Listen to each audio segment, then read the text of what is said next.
Okay, hi Year 1. It's been so nice to welcome so many of you back to school this week, and we're looking forward to seeing some more of you soon too. For those of you that are still learning at home, you are doing it amazingly well, and we really love seeing all of that learning. So well done, keep it up. We really are thinking of you as well, so please don't think we've forgotten about you, because we haven't. I'm here to talk about this week's learning. So we've got our sheet as usual, and my class again, brilliant. We have won our Fun Club reads for this week. Butterfly class, you were so close. You were second again with 33 reads, and Firefly class were 10 reads this week. I wonder who is going to win next week. Kinetic letters, again, you've done all of those now, so the videos are on YouTube, so please just keep practicing. Maybe those families you find a little bit more difficult, practice those. And phonics, Mrs. Ward will be talking to you about our new digraph OR. Please make sure you watch the new video with her and Danny Dog and see what they get up to this week. On our Google Drive you will find some different activities linked to the OR digraph. Please don't feel you have to do all of them, just pick and choose the ones you'd like to do. In school this week we're just going to do 2 of those activities, so please feel free, just access what you would like. And then I will come to our normal bits and talk to you about our learning. If Mrs. Todd can work the whiteboard, usual problems. So I'm going to go to maths first of all this week, and this week we're going back to using the White Rose Hub. So we have put the video links there again for you. Some of the learning don't have, Mrs. Todd's going to start that whole sentence again. Some of the learning doesn't have videos this week, so we will just talk you through those in a moment. So we've done you an overview again. So you'll be counting in 5s. Now we know we did that a little while ago, but seeing some children in school this week, that's the one we've got stuck on. 2s and 10s, we're brilliant at counting in. We just feel we need a little bit more practice with counting in 5s. Then we've got an activity looking at numbers to 50, 10s and 1s, and adding equal groups, and that's the beginning of multiplication for us. And then again on Friday, we're going to look at maths fluency sessions. So if I open up the first one, we have counting in 5, so you have already accessed some learning about this. You've got the tens frames visuals there to help you count in 5s. See if you spot a pattern with what the numbers end in as you are counting up in 5s. You've then got some more visuals there to help you count in 5s. And again, you might start to spot a pattern as you are working through. Then if I move on our numbers to 50 lesson, you start with some counting, and then the sweeps are rearranged into tens frames. Hopefully you will remember from your time in school that this is just 10, so I don't need to count 1, 2, 3, 4. I just know that's 10, 20, and then I will continue my counting along there. And then again here you've got some more counting. See if you can organise it into your tens. And then the questions at the bottom are more of a problem solving one for you. Then we have another look at some 10s and 1s, and again the visuals are using tens frames. Again, make sure you're just looking and knowing that that is 10 already, and practice that skip counting of 2s as you go through. Now these are Dean's representations which we use in school. If you were wanting to show this at home, you could just get a bunch of pencils, put an elastic band around or a hairband, and then maybe use raisins or chocolates as your one. So you can find ways to make bundles of 10, it could be 10 straws, 10 pencils, and then use something to represent your 1, so you've got something at home to use. And then where it says draw base 10, it's just referring to this model. So again, you could just draw sticks, you could draw bunches of straws, whatever it is you're going to use to represent 10. And then you need to write the numbers. So if I said 1, 10 and 6 ones, I know if I put those together, I've got the number 16. And then the last one is the beginnings of multiplication, and I know lots of you have been asking about times table rock stars. This is the learning that's slowly going to build us up to that. So if I look here, I can count 1, 2, 3, 4, 5. I can see they're the same, so I'm not going to carry on counting each one. I'm going to practice counting in 5s as I move along. Then I need to think about how many apples are in each bag, how many bags are there, and how many equal groups do I have. And again, the sentence stems are there for you to practice.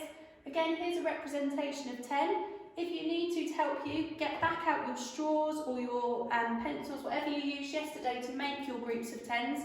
You can do that again. And then you have what we call repeated addition. beginning here. So again, this is the very beginnings of multiplication and how we would introduce it in school. So that is your maths learning. Again, if you get stuck, please just email one of the team and we will get back to you as soon as we can. English this week, we really loved hearing some of your performances of the sound collector. So we're going to continue with that this week, and you're going to be writing your own version of the poem.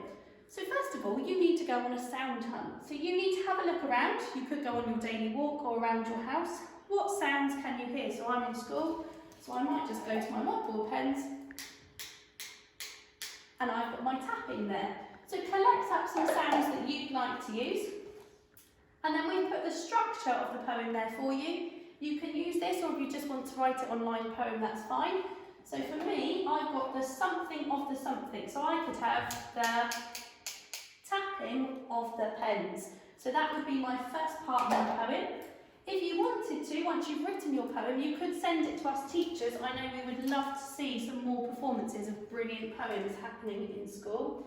Again, the copy of the poem is there for you if you need it. Then we have popped on a bit more learning this week in terms of our foundation and science. So you have got science learning this week, and then in foundation you will find RE and PSHE. So what we're trying to do is just mirror the learning we're doing in school so that you've got the opportunity to access the same as us. So we're going to begin by looking at special places. And it's a really nice one. I like to think of this, and it reminds me of the beach. I know I love going to the beach, that's probably one of my special places, or curled up with a book at home. So the first thing I would do is draw that picture of my special place, and then I'd write a sentence about why that is a special place to me. So if I think about mine, I like to be curled up on the sofa with a book, with a blanket, and it's special to me because it's just where I feel safe, and I know that I can laugh at home. The cats will probably come and sit on me, and that's another special thing for me. There's an overview there if you wanted a little bit more information. Then in the PSHE you'll find 2 activities, and again these are what we will be doing in school. So you'll find a PowerPoint which will guide you through, and a little bit of information there. Then you have 2 resources. Now this is like one of my favourite games. So would you rather an apple or an orange? Now for me, I'd probably put I prefer a banana, just to be really awkward. But have a think about which one of those you would prefer. Those of you in my class know I would definitely be picking a cat there. If you wanted, get your grown-ups at home to join in and see if there's anything the same or different. You could even try it with some friends on FaceTime. So that's a nice activity about making decisions. And then I've got the activity here which is about making decisions. If we're not sure, who can help us make those decisions? If I was at home, who would help me? I don't think my cats would be much use, so I'd have to have another think. Who at school could help me, and who else could help me in the wider world? So I know at school at the moment, Miss Martin is filming this video for us, so she's helping me because I had to make the decision, Miss Martin or Mr. Todd do it when I was at home, and I think Miss Martin's probably a better camera lady than Mr. Todd. So again, our learning is about making decisions for PSHE. And then, as I mentioned, you've also got science this week in here. Now, the science looks like there's lots and lots here, but it's actually really exciting. We're beginning a new 2-week unit for our science, and we're going to be polar explorers, which feels a little bit weird in the summer, but I think if I did it in winter, I'd probably be far too cold, so I need to be a little bit warmer. So here you've got your overviews, which just talk you through what you need.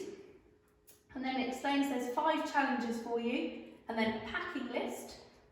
And then you need to think about, would you actually like to go to the polar regions? Think about why. So as I said, we have the polar expedition pack here. So you think about what you would pack. We've got some colouring, some PowerPoints, and some different activities for you. And then this one could be quite a fun challenge for you at home. Pop on a pair of gloves. Can you do these challenges that Miss D has set for you? So have a look through and see what you get. I think I'm definitely drawn to this one because it involves chocolate, so that's where I'd be. So that's your learning for this week. We realise we've added a little bit more on there for you, so please don't worry if you don't do all of it. As I said earlier, we just want to give you the same opportunities we're giving to everybody in school. We hope you have a great week. We really do miss you. Keep up the great work. Well done.